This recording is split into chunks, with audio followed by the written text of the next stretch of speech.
Salut, on se retrouve pour ce nouvel épisode de Café Test où Blaise va essayer aujourd'hui le Yamaha MT-10. Et on se retrouve à l'intérieur autour d'un bon café chez CBO Yam avec Fabien et Blaise.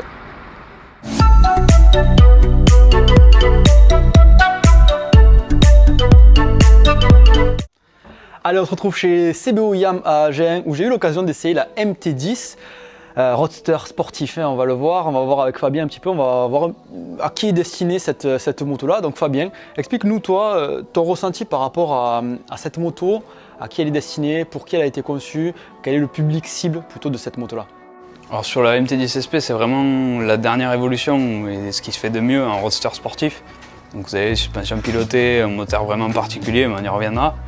Cette moto elle est vraiment destinée à des motards qui ont de l'expérience, des motards aguerris parce qu'elle peut surprendre de par son architecture moteur. Et c'est vraiment, je pense, pour quelqu'un qui a déjà fait pas mal de motos et qui sait faire de la moto. Ouais, je l'ai essayé justement. Moi j'ai fait beaucoup de motos, mais cross, peu de route. Et c'est vrai que quand on monte sur cette moto, c'est puissant. C'est une vraie moto, une moto d'homme, j'ai envie de dire. Une moto avec énormément de puissance, une moto où il faut faire quand même attention sur la route parce qu'on peut très facilement monter sur des très hautes vitesses. Mais c'est plaisir quand même, c'est pur plaisir quand on commence à avoir des routes un peu larges, où on commence à pouvoir mettre un peu d'angle dans les virages. C'est une moto plaisir, mais voilà, comme tu l'as dit, destinée à un public plutôt porté course, porté roadster très sportif. C'est ça. Après, de toute façon, la moto elle a des gènes de sportive. Le moteur il sort du R1, donc dernière évolution du R1, le crossplane, qui a un calage particulier et ce qui donne ce bruit particulier aussi. Mais vraiment, ouais, c'est une moto qui est faite pour avoir des watts tout le temps. Et en fait, elle se calme jamais, contrairement à un mi-cylindre, un 4 cylindres standard, elle ne se calme jamais. Et moi justement, j'étais surpris quand je suis monté sur cette moto par le nombre de réglages qu'il y a. Alors, je n'étais pas habitué aux sportives, aux dernières sportives. En plus, j'étais déjà monté sur des sportives, mais assez anciennes. Là, un nombre de réglages. Alors, tu vas m'en dire un peu plus parce que j'étais même perdu dans les réglages, traction control, si je ne me trompe pas. Voilà, explique-nous un petit peu tous les réglages qu'il y a et ce que ça amène sur cette moto-là. En fait, c'est vraiment une moto qui est de base une moto standard, je dirais, avec ce qui se fait actuellement, donc un shifter, un régulateur de vitesse, des petites choses comme ça. Derrière, on a en plus traction control, donc qui est paramétrable sur plusieurs niveaux, qui sert aussi à l'anti-wheeling en fait, c'est l'anti-patinage de la roue arrière. Derrière, on a le réglage de la réponse de l'accélérateur, savoir si le mouvement qu'on fait va être répercuté de suite ou avec un petit temps de latence vraiment décalé. On a le réglage de la puissance moteur, donc sur 3 ou 4 modes différents. Et sur celle-là, sur la SP, on a le réglage des suspensions électroniques. Donc ça permet vraiment de faire la moto entièrement comme tu la veux. Paramétrable de A à Z.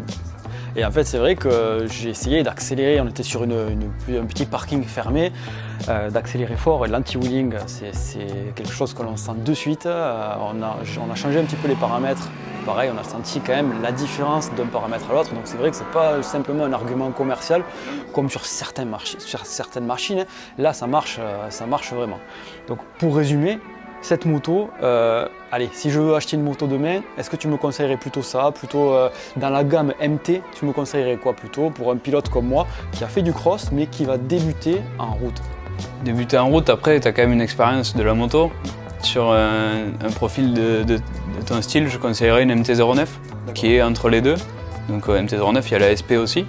C'est l'évolution de la MT-07, donc c'est un 3 cylindres, etc. qui permet d'avoir de bonnes sensations, de se faire à la moto. Et ensuite, l'évolution logique, ça sera la MT-10. Mais vraiment, pour prendre la MT-10 entièrement en main, il faut faire attention, elle peut être surprenante sur certains modes moteurs, comme on disait. Là où il y a le moins d'électronique, elle peut être très surprenante. Ouais, après, quand on maîtrise ce genre de moto, c'est vrai que c'est pur plaisir. C'est vraiment plaisir, on peut attaquer. Bien sûr, il faut faire ça sur route fermée ou sur circuit. Logiquement, c'est le mieux, mais on peut vraiment se faire plaisir. C'est la limite de la moto de course, c'est vraiment le roadster de course, quoi. C'est ça. Après, si on sait rester raisonnable et qu'on veut faire que de la route avec, la moto, on est largement capable. Elle a des capacités plus, mais elle en est largement capable.